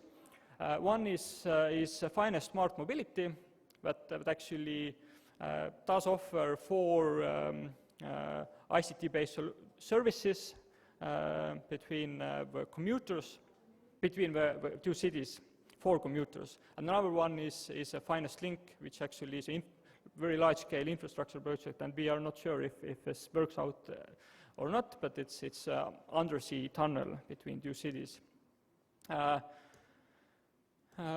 And there are some new projects as well, like self-driven mini shuttles between two cities. And what I did research method-wise, so it's a case study of Tallinn and Helsinki digital urban services, and we had in-depth interviews with representatives of cities, companies, and third sector experts. So we did more than 30 expert interviews altogether. And what are the kind of reflections back? They still can be a bit analyzed and then put more into the theoretical concept, back into the theoretical concept. But we saw very much blame shifting. So public sector says that innovations are incomplete offered by the private sector, and private sector says that public sector is too bureaucratic and slow and fragmented.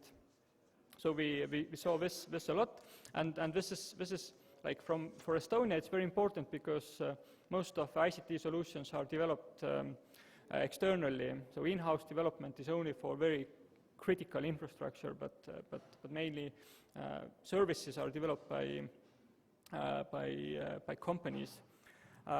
Lack of capabilities came out, that if you want to move into the cross-border services, there's even this quota from Chief Information Officer that when you need to retrain public officials or replace them because it needs another kind of thinking. A lot about funding possibilities as well, and then what was mentioned as well, that this joint teams approach works very well, as it works with two projects as well, that you actually have joint teams that has city officials from both cities. From a private sector, the main problem was market obstacles.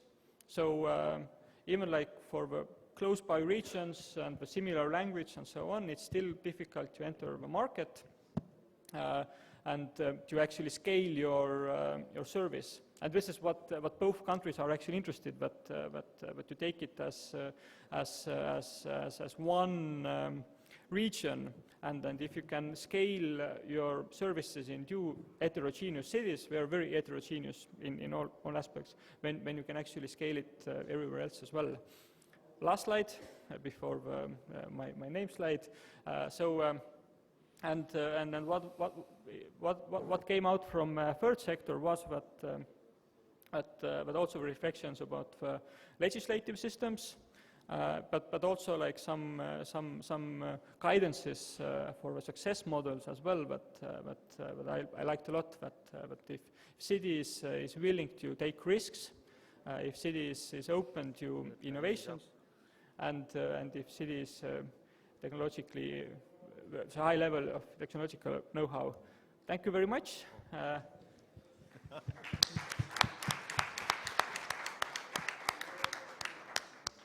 Thank you for being on time.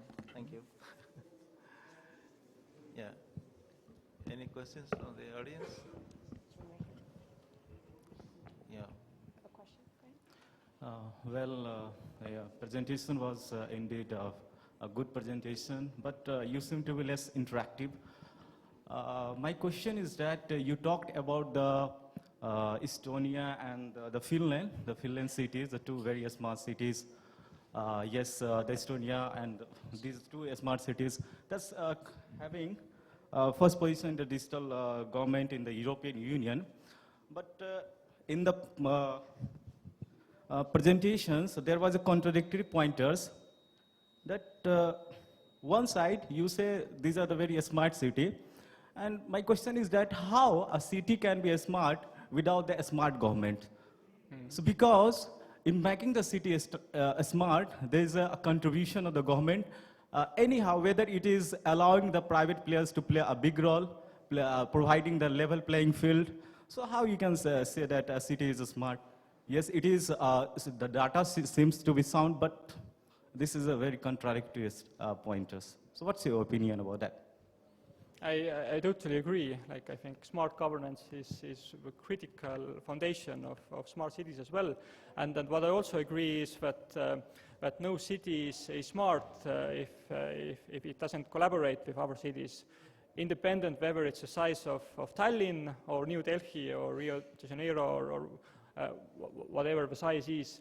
If the cities are not collaborating and not sharing information, when this is the closed system, and this is also the role of the governments, both local governments and central governments, to actually build up those connections and make sure that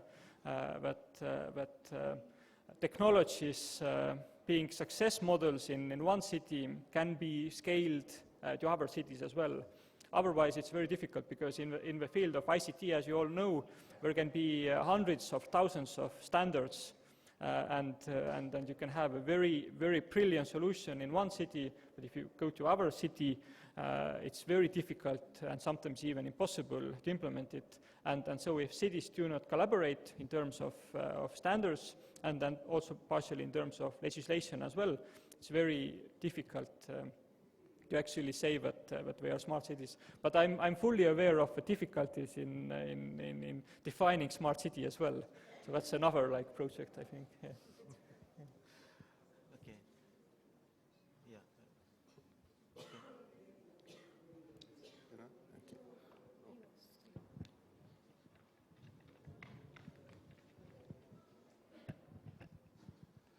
Hey, my name is Ivo Huning. I'm doing bottom-up energy solutions here in India with RuleSpark. Smart grids, but maybe anchors for smart cities. And I'm also still a student at the Technical University of Delft. My question to you is, you were talking about privacy and interoperability and making systems work together. And how do you see a technology as blockchain, which I think I hear way too few of here, but I think Estonia is very big in. How do you see that as a part of this solution? That's very important. Like the general ICT infrastructure of Estonia is not the blockchain, but it mimics blockchain very well, because there is no central database So whereas government does not have one server that puts all the information there, but actually the data is fully distributed, and then there's just a transport layer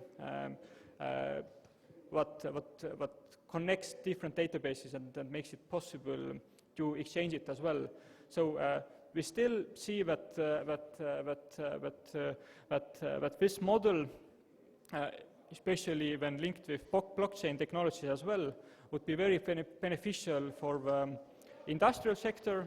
So we have had some projects in the field of energy as well, and like with Internet of Things projects connecting like smart meters with users. And over there we see as well that if you have a very good fragmented or distributed system, when the risks are so much lower. And that this is something we have because we are like a very, very small dot on the world map next to the biggest country in the world, Russia, and we have had several debates with Russia, and when we had like a situation similar to a cyber war, let's say, when the X-Road actually proved to work, because there were very strong attacks, cyber attacks from people associated with Russia, if I can say so, in 2007 and 2008. But we only managed to get access or block like a few databases out of like 3,000. So if you don't have one central database, but you have distributed system of databases, then it's very difficult actually to attack it as well. Okay. Shall we take another question? Yeah. Is there any other question? Hello? No? Okay. Okay. So I have one question. There? Okay. Yeah. Good. Yes. Hello. Neil O'Brolacon from the National University of Ireland. I find your talk very, very interesting, Ralph, and I know Estonia is making great strides in this area. Just a question, you had a very interesting point about public officials training or replacing, and it's that replacing word that I'm quite interested in, because quite often officials you know, are people who've been there for a very long time and are not capable of really sort of upskilling, or in some cases people will attend you know, training sessions and they simply won't, they'll be doing their job as in turning up and ticking the boxes, but they won't actually be that interested in the whole process. So I mean, in terms of actually replacing and getting the right people into place within different government departments, how is Estonia doing that, or particularly the word replacing? Are you successful in actually replacing people who are acting as blockers? We're getting slower. So we used to be very successful because as a young and so-called startup country, we actually replaced the entire regime 25 years ago. So we still have very, very young and enthusiastic people, but bureaucracy is growing in time, and we can see that this is getting more difficult. But the positive thing about like this kind of demo country or small country is that everybody knows everybody, and if you have joint projects, then you can have very good collaboration with ministry and city level authorities. And what we have done in two projects, one in Smart City and one in Internet of Things, is that we have actually recruited our own person for the ministry, because we have funding for that, and we have had, and that actually works out very well. That's like a very good strategy, because you have like your own type diplomat within the ministry or city that actually is looking at it from a little bit different perspective. Mm-hmm. Yeah. I have one very simple question. In your view, through this work, what is correct? Do the smart people constitute a smart city, or other way around? Yeah, it's also like this definitional question. I think it's interconnected and intercorrelated. So you cannot have a smart city without smart people. That means education and mainly how people use the technologies. And actually, this is where the governments or even private sector should invest a lot into not only the university level education, but also like practical needs, how to use internet, how to use smartphones, how to use electronic identity, or like this wonderful application as part of this Digital India framework. That's very important, and this is like, obviously for Estonia it's easy to do it, and we have actually done this kind of training programs, and we have covered like 50% of population with that. Really, like because it's a really small country, and you can actually train them, and we had like big companies like Microsoft and so on sponsoring ourselves as well, because we wanted people to actually use the like Microsoft Word. But it was like in the early 90s. But this is the same. That you actually do have to, on one hand, train, and the second hand as well, communicate with your people. And this is the difficult part, because technology is like easy to develop and implement, but like getting people using it, it's a tricky one. Okay. Thank you very much.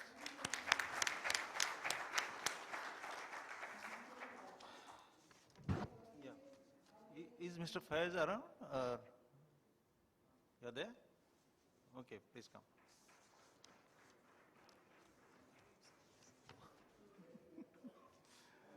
So we have the next presenter, Mr. Faiz Ahmed. His work is on using 3D GIS as a decision support tool in urban planning. The floor is yours. Thank you. Thank you, Chair. Good afternoon, everyone. I think I'm standing between your lunch and the presentation, I guess. I'll quickly run through what I have to say about it. I'm Faiz, actually an architect, and also I teach at School of Planning and Architecture, Vijayawada. My discussion is on two presentations in the earlier presenters. They talked about GIS in 2D format. And my interest is on how do we use that in 3D format. Being an architect, we are trained, we are asked to visualize things in 3 dimensions. And by nature also we see things in 3D. Okay, and how do we understand cities in 3D? And if we understand cities in 3D, will that help solving the problem or understanding the problem in better way? Okay, why we are here discussing things? Because we understand how cities are growing, and especially in the Asian and Indian countries. And the challenge is, how do we understand cities? One of the questions that was posed on, how do we understand this congestion? How do we understand this development? And as a planner and as an architect, we are forced to come up with solutions with conventional techniques we have been using as and date. But if we understand city, we normally understand cities in 2 dimensions. Horizontal. Master plans are drawn in horizontal, the development plans are drawn in horizontal, but whereas the growth of the city is not restricted to 2 dimensions, but it also happens to be in 3 dimensions as well. So with that perspective, if you see the literatures also, one of the major limitations that we have currently is not taking the vertical dimensions in understanding of cities. Okay, and how, if we do that, can we understand the problem in better way? That is the question I'm trying to understand. And this shortcoming in the sense when I say the non-applicability of this understanding cities in 3 dimensions has an implications in terms of temporal and spatial overrun of the cities. We plan something, but at the end of the day, we see cities grow in different dimensions. So the core question is, can a city model and its visualization support urban planners in obtaining a greater understanding of a given urban problem and enhance decision making by doing so? And further, are we equipped enough to understand cities in this dimension? How this model will help? Okay, and if we talk about data, what data are we talking about? to what level? Are we talking about floor level information, building level information, or and so on? And what are the tools we have as on date, and are we using it effectively to answer this question? And in this case, what I'll show is how we can understand the zoning regulations using 3-dimension. Okay, so this is one of the case taken in Chennai. It was the master plan for this area was prepared in 1980s, and it was prepared as residential development. The total extent of the land was 0.6 square kilometer with 77,000 population, but with 917 building as on date. Okay, this is the master plan. You can see this as prepared or envisaged by the development authority. And this is 2013 image, and this is the footprint as per 2013 data, which was taken from primary and secondary sources. And in this process, if you want, the process in which what I'm suggesting is the first step is to model the city, 3D information rich model. When I say 3D information rich model, I talk about models at the data to be fed at two different levels, one at parcel level and one at building level. When I say parcel level, you talk about the FSI, which is allowable, the what is the setback, and what is the kind of use that is allowed, and things like that. And at building level, how many floors are allowed, what kind of dwellings, what is the density, and things like that. So this will become the part of information-rich model through which we can analyze many things. I applied this for that particular case in Chennai. It turns out to be 69% residential and commercial and so on. We see only this diagram, okay, in 2D. What is the total net coverage, what is the gross coverage, and things like that. And if you plot it in 3 dimensions, how residential spreads are, how residential developments are occurring, how the commercial volumes are occurring, and how institutional setups are there. And to put together, this is how it should have been, okay, if you strictly follow the regulations. What does regulation say? It says if you have a road width of 9 meters, you can build ground plus 1 structure, that is called ordinary buildings. And if you have a road width of 9 to 12 meters, you can build up to ground plus 3 structures, okay? And this should have been the case. If I apply this regulation onto the existing case, this should have been the case where the yellow, the ordinary building, the yellow ones are the ordinary buildings and special buildings and multi-story buildings, okay? But what happens, what has happened at the site is this, where you can see the red colored buildings. Red colored buildings are the ones, multi-storied buildings, okay, which are even propping up even at the lanes which are just 6 meter, a 7 meter lane, okay. Why we are not able to understand, why we are not able to stop it at the beginning is we don't see things in 3 dimensions. Well, that's one of the contention I keep, I put forward. And having actually, this is one of the research output I'm presenting. This was not the objective of that research, but this was one of the findings that emerged out of that modeling. Actually, we can apply this kind of model to understand various other things. One of the case which I presented is on if you map the carrying capacity of the infrastructures in place and versus the density versus the development occurring, and whether that infrastructure can take up this much of density or not. This kind of assessment can very well be done using this technique. And one of the points that was discussed was bottom-up energy modeling.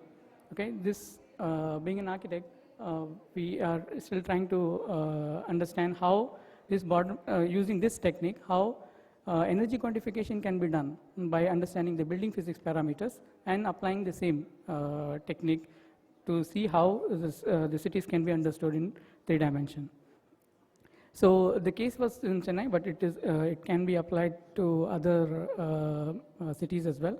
In cities such as Chennai, densification of urban centers is undertaken without actually quantifying the proposed intensity of development, and there's a mismatch between what is the services we have, what is the capacity which the infrastructure which can take, versus the development which is occurring. And one of the finding was the development has occurred at, if you see in 3 dimensions, there is an increase of 260+ % in vertical dimension, which is normally cannot be understood using conventional techniques we have. And of course, this is one of the applications of 3D GIS in urban modeling that will help in the decision makers. Ultimately, the decision maker who sits on top, he had the problems or the findings has to be conveyed in a simplified manner so that he or she can able to decide on. Okay, so one such tool can be a 3D model. And of course, like in the panel section that was discussed, we can't take this model and apply it on every aspect. First, we should understand the planning process and where this particular smart tool can be fit in. Whether in the beginning, when you submit your development plan, do we have provisions there, or we take it up at the later stages of the development. That has to be still, that has to be worked on further. And one good initiative what we have is Geospatial Data Infrastructure Act. Delhi has and Kerala also has, and this can be a good platform where if we have this act, similar acts for all the cities, we will have a comprehensive data with us in hand, where the for example, we can work with the public work departments, we can work with the water supply department simultaneously without they doing their research independently, and being as a planner we do something independently. So this kind of initiative will help in for a smart and sustainable development what we are aiming for. These are some of the works I have cited in my presentation. Thank you.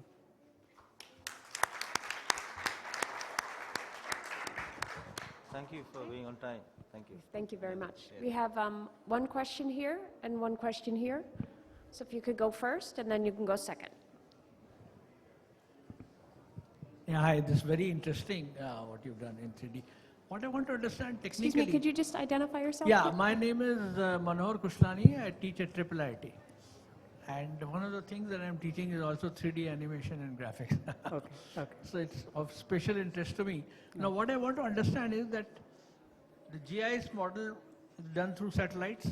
Right. Okay, so this is at a great height, so you cannot get the perspective of the vertical coordinates of the project. Now, if you do a city level surveying through theodolites and all that, that takes a lot of time. Right. So, and other thing could possibly be we get taking satellite images at 2 different positions and resolving it trigonometrically. Or did you use one of these 2 methods, or did you use some third method for doing it? Yeah, thank you. In fact, we can acquire LiDAR data to get height information, and in fact we can accurately model maybe to a precision of 0.2 meters also. But here what I have used is I have taken the data from the development authority, and I have went on to do the survey also, to total enumeration of the... So you did a street level survey of this? Yes, because it is part of my PhD work. Okay. Extensive data collection was done. But that's a very time consuming method. And that is one of the limitations of this model also, because the LiDAR data is not that easily accessible, and it is not very cheap. But using that data, in fact, we can model it very precisely. So radar data can do it much more fast, Yes. much faster? Much faster and much accurate. And the radars will be installed in satellites or No, it's a at form of ground data. level? It's Huh? one form of data. Okay. One form of data, yeah. And in fact, if you're looking for precise model, in fact, we can send drones also to capture the height and convert that into 3D model as well. Yeah, that drone is a very good idea. Yeah. Thanks. Thank you very much. My name is Sundaram. I'm work at the grassroots level, with NGOs. At the same time, I'm also in the steering committee of GIS team in Karnataka. Okay. So I know that this DEM data is available. Right. It is available, but now question is, since you coming from the academic side as well as practitioner side, what tools did you use? First question, and second is this data. Now that with the restriction, that there is a severe restrictions on to get this data. Right. So this data, as I can see it, because it's the neighborhood which is impacted. So the tool, what you are saying, the neighborhood community coming together needs to have this data so that they can enforce this FSI violations, because the officers are too busy because there's so much of violations. So my neighborhood matters to me, not the officer, not the government official. So how do you get this into the citizens, ordinary citizens, who is having problems because of these violations, who is having traffic issues, who is having drains blocked up, who is having water issues because of this? Okay, interesting question, but I don't have answer for it. But having such tool will definitely help in understanding cities. One of the points you have raised is, yes, we have limitations. We have limitations in acquiring data, and the accuracy of data is also, we have questions on that. And regarding public participation, see, public, at the end of the day, things have to go as simple as possible so that the layman can understand whatever analysis. Sometimes numbers are misleading. But how do we convey whatever findings we do in simpler manner? Okay? One of the advantages of this visualization is 3D model is we can visualize, we can conceptualize things, and you don't need any technical understanding to understand the data or the analysis as a researcher, as a planner you give to the ordinary citizens. Yes, we have difficulty in that, but this will help in understanding the problem in better way. Yeah, sorry. Tool I have used GIS and 3D ArcScene. Yeah. Okay, thank you very much. And thank you. Just I want to give one information regarding this study, that this 3D data for cities is available. It is available through a technique known as photogrammetry, in which 60% overlap is there between, and these photographs can be taken by either aircrafts or now by drones, and even some satellites are offering some 3D kind of images. And we are a part of, I'm Amit Bhargav and my colleagues are here, we are a part of utility mapping group, and we are doing this work since 1995. For 7 cities in India we have already done, and I'm appraised there are around 140 cities which have got this kind of 3D data available with them. And we, in 7 cities, we have put this application in the municipalities, and they are doing a lot of water supplies, lines, sewer lines, and all kind of utility service on a scale of 1:1,000. Okay. So that is one information I wanted to tell you that you might find it useful. Thank you. Yeah, so nice of you. Thank you very much. Thank you. Thank you. So I don't have a question as you're taking your seat. No, go ahead. We don't have time for you to answer me. And we can call up the next speaker. But one of the things that I think is really important about this presentation was the clarification that the models are being used to support the reduction of the clash of authorities, right? So in the lure of the technology and the 3D models, which I think are marvelous, the role that these models are playing in clarifying roles and responsibilities and jurisdiction, I think is really important. So it's great to hear that you have all of these in all of these cities, but my interest would be in a study that focuses on how the availability of these models in these different cities are actually increasing the likelihood that various authorities and jurisdictions are reducing conflict and increasing engagement, as you noted, with citizens, with NGOs and others who are trying to solve problems. Correct. Yeah, so the last presenter in the row. Yeah, Rika. He's not showing up here. Come. Are you Ricardo? Yeah. Yeah? He is. Hi, my name is Ricardo Mateus, probably is Judy Attard here. I'm not Judy Attard. It changed? Yeah, okay. First of all, I'm very happy to be in India. Very nice country. Since I arrived on the airport, it's amazing experience. So thank you for the warming welcome for probably all the foreigners. Second, I would thank for Teresa and Hare Krishna for selecting the paper and also moderating the session. And all of you for waiting 1 o'clock and 10 minutes to listen me. I am a former data analyst in Rio de Janeiro, in Brazil.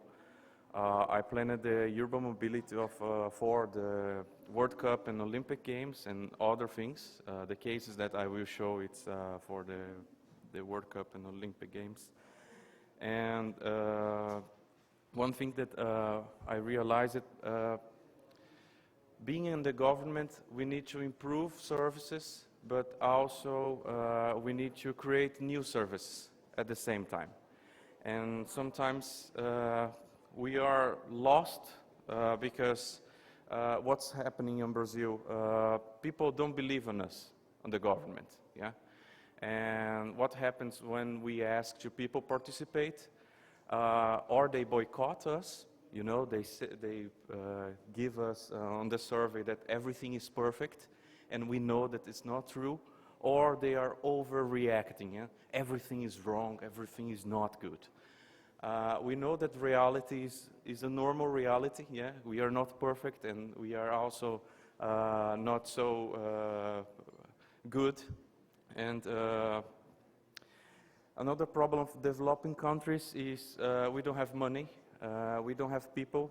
The people that we have, they don't have access to good computers, powerful software, and you know, all the capacity building list that I could say here. And again, we need to run common services and create new services, because society is flexible, is always changing, and the government needs to attend all the demands of people. This is our Congress. In June 2013, people invaded the Congress, you know, stopped all the country. I was working on this day in Rio. This is our capital, Brasilia. And I just left my office at 3 o'clock because 1 million of people was surrounding the city hall. So just to get in mind what's happening in Brazil, the pressure that the government is receiving there. And why they were complaining? Because we were spending a lot of money on World Cup and Olympics, and we don't have, but the quality of education, health, congestion, traffic jams. We have a lot of problems, and people are not seeing the improvement of this. The research question of my paper is, what are the factors contributing to the creation of ambidextrity? And what means that? We need to exploit services, what means, you know, improve the most that you can on that specific business model, and on the other way, explorate new ways to see the same thing. For example, the Anjali, your example is you are changing on a place that we designed for that, and then you walk until the beach. But what's the problem? It's 2 million people at the same time on these 4 lanes, and you know, imagine something wrong happened there, you know, a bomb or something like that, and or even flowing these people. Before using CDRs is call detail recording. I think everyone has this, yeah? So a cell phone. And every time that you use internet or you make a call, we have the timestamp and position that you were. So instead of doing 2 surveys, that the cost was around 1 million euros with 2,500 people, we collected real-time data of 2 million people. Yeah, we changed the way of we are looking at the same problem. And do you remember that they were boycotting us? Yeah. So how was the transportation on the last 1st January? Oh, perfect. Oh, terrible. Nothing worked. So then we decided to change the approach. I will play this video. Then you can see the movement. In red, we have more than 250 people. We had to aggregate to understand from where they came and for where they go. So check here that we can see the hour, yeah, 12 hours, 13, and the date, of course. Data is from 2012. You can see close to midnight, people is reaching the Copacabana. And then after 15 minutes, the fireworks finished, and everyone wants to leave the beach on that only 4 lanes. And they want in 15 minutes also to get a bus or to get a cab or to get the train and the subway. It's impossible to do that. Yeah, it's impossible, even planning that. And with this data, we realized that some people, they don't have buses, you know, they don't have buses to the neighborhood. Around 11, almost 12%, 225,000 people, they don't have a bus line close to that. What they use? Probably taxi, or they use their own car. Yeah, giving problem to us for the bus lanes. Do you remember? And for the public transportation. And then from this data, yeah, this is the exploration side. Yeah, I'm taking a look from the same problem with different perspective. Then I enter to exploit the same data set. We discovered that 30% of the city, we have 7 million people, they don't have a bus close to their houses. So how can I as the government, say to people, hey, don't use car, don't improve 5 minutes, don't destroy the traffic jam, yeah, don't get that bad, because more cars, more traffic jams, but they don't have public transportation.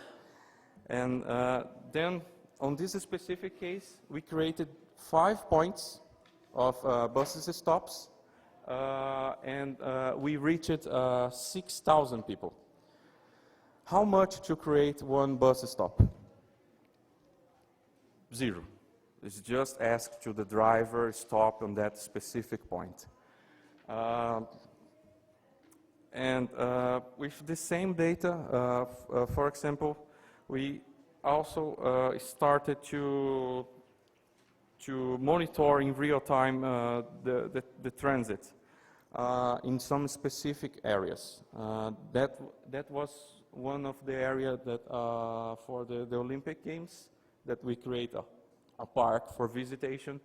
And then every 15 minutes, we collected data from the social GPS Waze I don't know if you know that. And every 15 minutes, of course, the data change. And I was always monitoring this, and we have 900 cameras over the city. It's working now.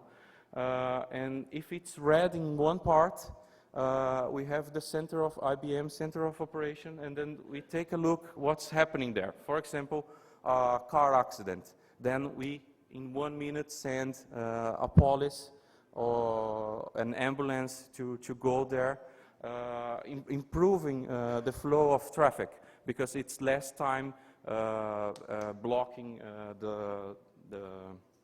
the streets.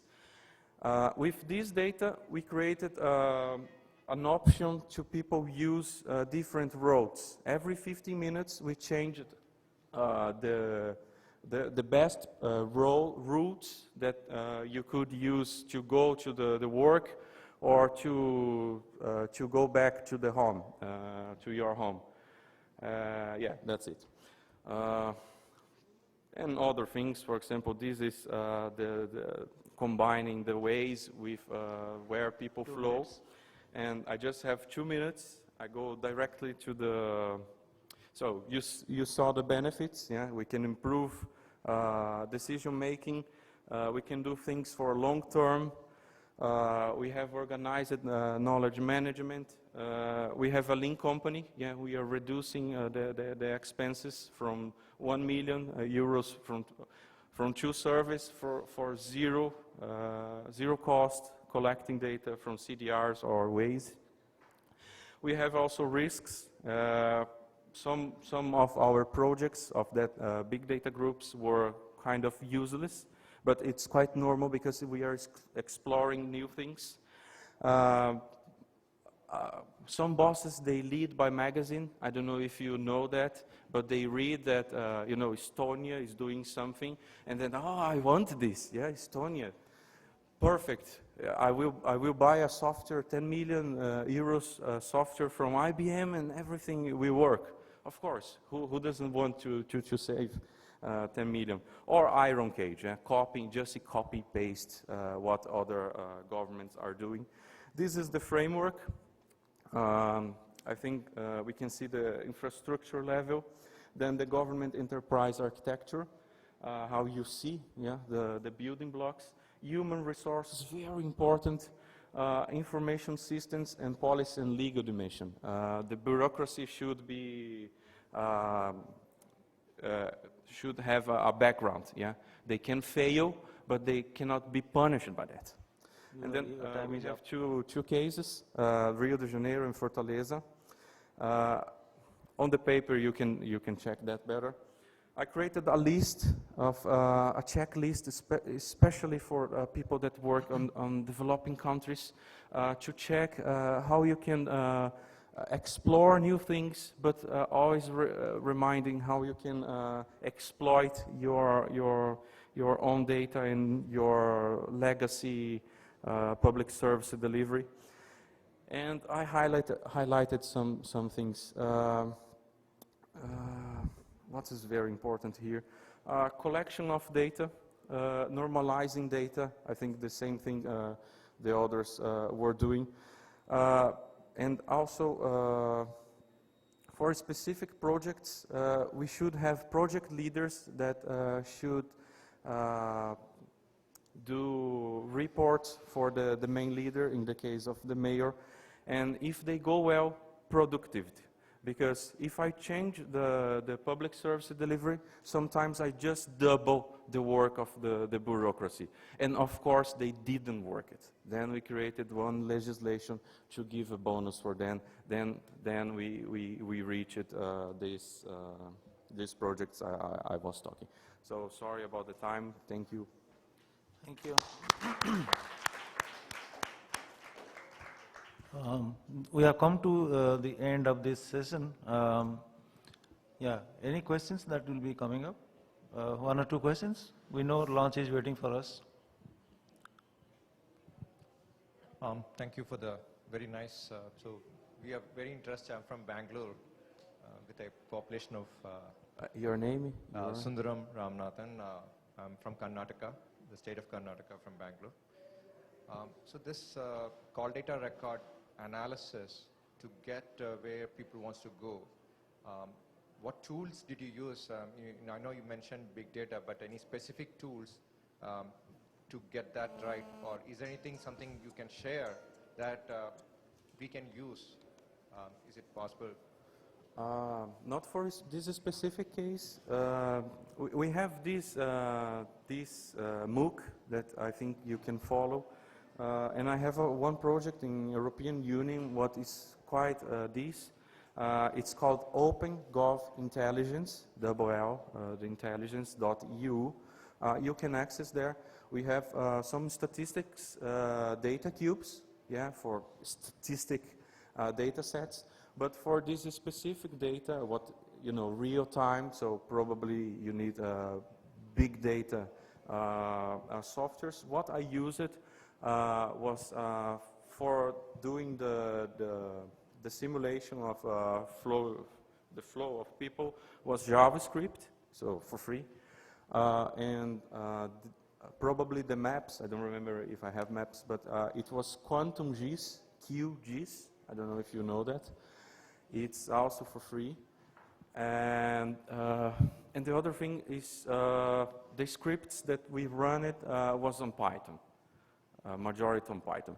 We didn't use it Hadoop, so if you cannot consider big data, I'm fine. Just data analysis, but it was huge. The size of the data sets, for example, Waze per day was around 2 gigabytes. GPS of buses was around 4 gigabytes.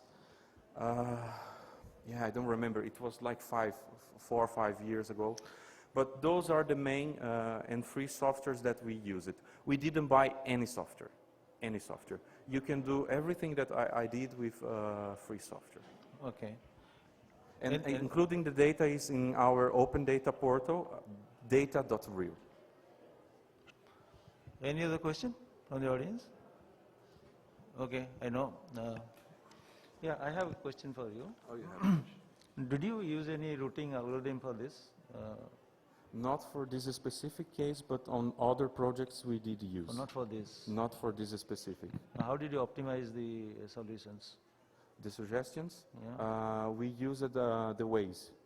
Okay. And then every 15 minutes, actually we were one of the first cities that worked with the API, the Waze API, and then we improved it, their machine learning. Okay. Using this machine learning, we get this API in 2012 they gave to us, and then of course in accordance with our help to the system, we decide every 15 minutes the best roads, and then we present on those, we call clocks, but it's like dashboards on the streets. Okay, before I come to close, thank you very much for the audience for your patient support. I thank the presenters and the organizers. Thank you very much. Now I would like Srimati Radha Chauhan. She is President and CEO of National E-Governance Division. I request her to present token of appreciation to our esteemed panelists. Thank you.